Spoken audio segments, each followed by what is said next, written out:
So I got here some old TV filter, the TV-300-HP high pass filter that attenuates everything below 52 megahertz by the Drake company. That's just a little tin can with two screws on. So I hooked it up to the spectrum analyzer to see what it does, and we are scanning right here from 0 hertz all the way up to 150 hertz. And the interesting part is right here. Let's move the marker right on that point there, which is about 21 megahertz. It doesn't attenuate anything. That is quite interesting that it has this spike there, and then it goes up and down. So down here it's pretty decent attenuation, but and yeah, as promised, 52, that would be right around here where it goes up. And up there's our VHF signals that the high pass filter lets through. So I got a second one, so let's just see if that one has the same behavior. Let me hook that up. So I kind of got them hooked up here, and as said, it's really just a tin can, not much to it, really light. Looking at the spectrum analyzer, it's exactly the same. It has that wacky peak right there at 21, so it's pretty consistent. Unfortunately, it still attenuates right there 4.3 decibel, so you don't want to use it as a bandpass filter for this section. Would be kind of interested in what to do with these cans here. I don't really have a clue. I don't think we really need to filter the bottom band out anymore on TVs. Things have gone a bit better, but if you have a clue, if you have an idea what I could do with them, otherwise maybe just opening them up, checking out what is in there, and using the case for something might be an idea. I have here another filter that I want to look at. Again, it's a filter. There's a time it's a low pass filter for transmission of an ham radio, and that filters out whatever VHF stuff is, I guess. So let me hook that up and take a look at it. So I have here a slight cable hodgepodge. A very good cable and a very crappy cable, but we're gonna deal with that.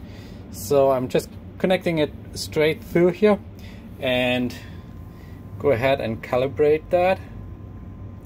So we go to the tracking generator over here and normalize it.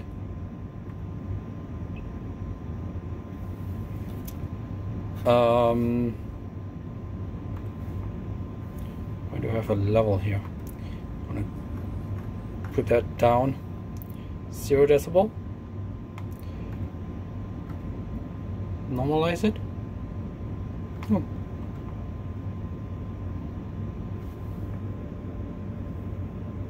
Oops.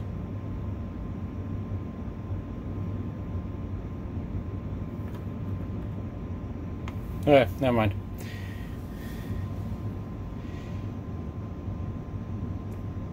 Oh, I know what I did. Oops. I think I ran too much power into the RF input by upping it to 0 decibel. Probably wasn't that great. Okay. So let's go ahead. Let's just go over to the marker. So everything is calibrated. So let me swap out and put in the filter. Okay, the filter is hooked up, and we got a nice low pass. So if you look at the filter again, it says everything below 30 megahertz is being passed. So if you take our marker and move it up here, that's right there, yeah. Doesn't drop down until 40, it looks like, right there. So let's go ahead and change the frequency over here.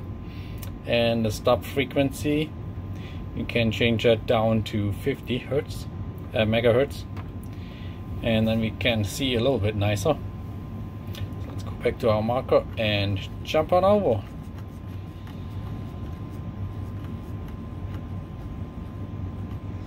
So right here, so it starts dropping down, and it's definitely 40 megahertz. It drops down. But it really has fairly little attenuation up here.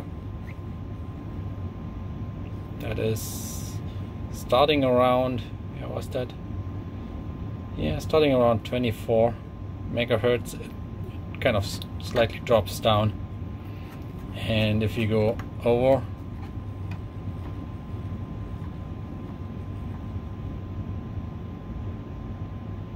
yep, perfect. So that's a nice filter. And it's 100 watts, so we actually could transmit with it. Let's do some real life test here with my ICOM IC7300. So right now I just have it straight through the coax, no filter. And we look at 20 meter. The noise level is about 1 to 2, sometimes peaking up to 3, but 1 to 2 I would say.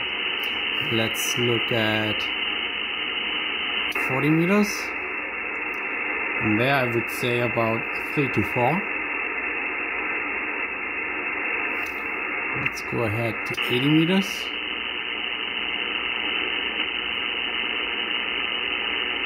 So there's 8 to 9. And then 160. There we are at 9, or a little bit over it. Okay, let me put the filter in. So now with the filter on, we're at 20 meters, and again 1 to 2, 40,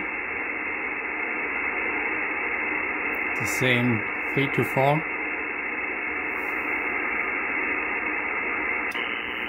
80. We were 8 to 9.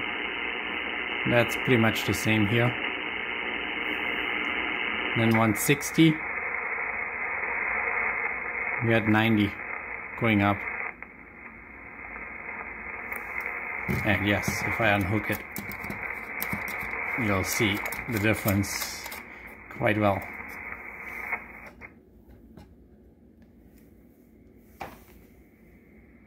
So it really didn't make any difference here in whether we have the filter or not. So either there's nothing to give me the need for having the filter that would block out VHF and higher frequencies from the HF band. And even when I use my VHF radio right here, transmitting with 5 watts, right where the antenna is right next to it, it doesn't have any effect on my HF radio.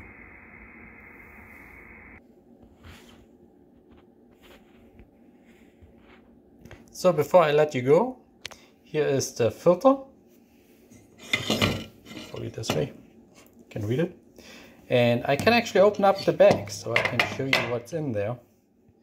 So we have the capacitors in here to ground, as well as the inductors, both to ground and in between it.